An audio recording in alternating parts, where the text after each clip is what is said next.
बहुत ज़्यादा गर्दन होना बहुत ज़्यादा दबा हुआ है, उसकी वजह से ये प्रॉब्लम हो रहा है। बैक साइड में पेन होता है ना, वो कुछ दिन डायरेक्शन वापस आने कर देंगे।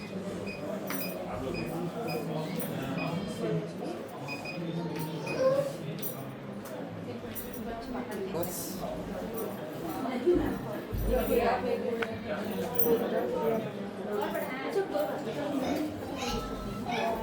धीरे धीरे जब हम सही कर रहे हैं क्या क्या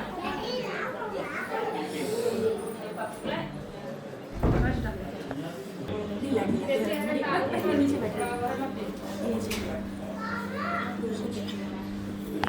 ढीला करो।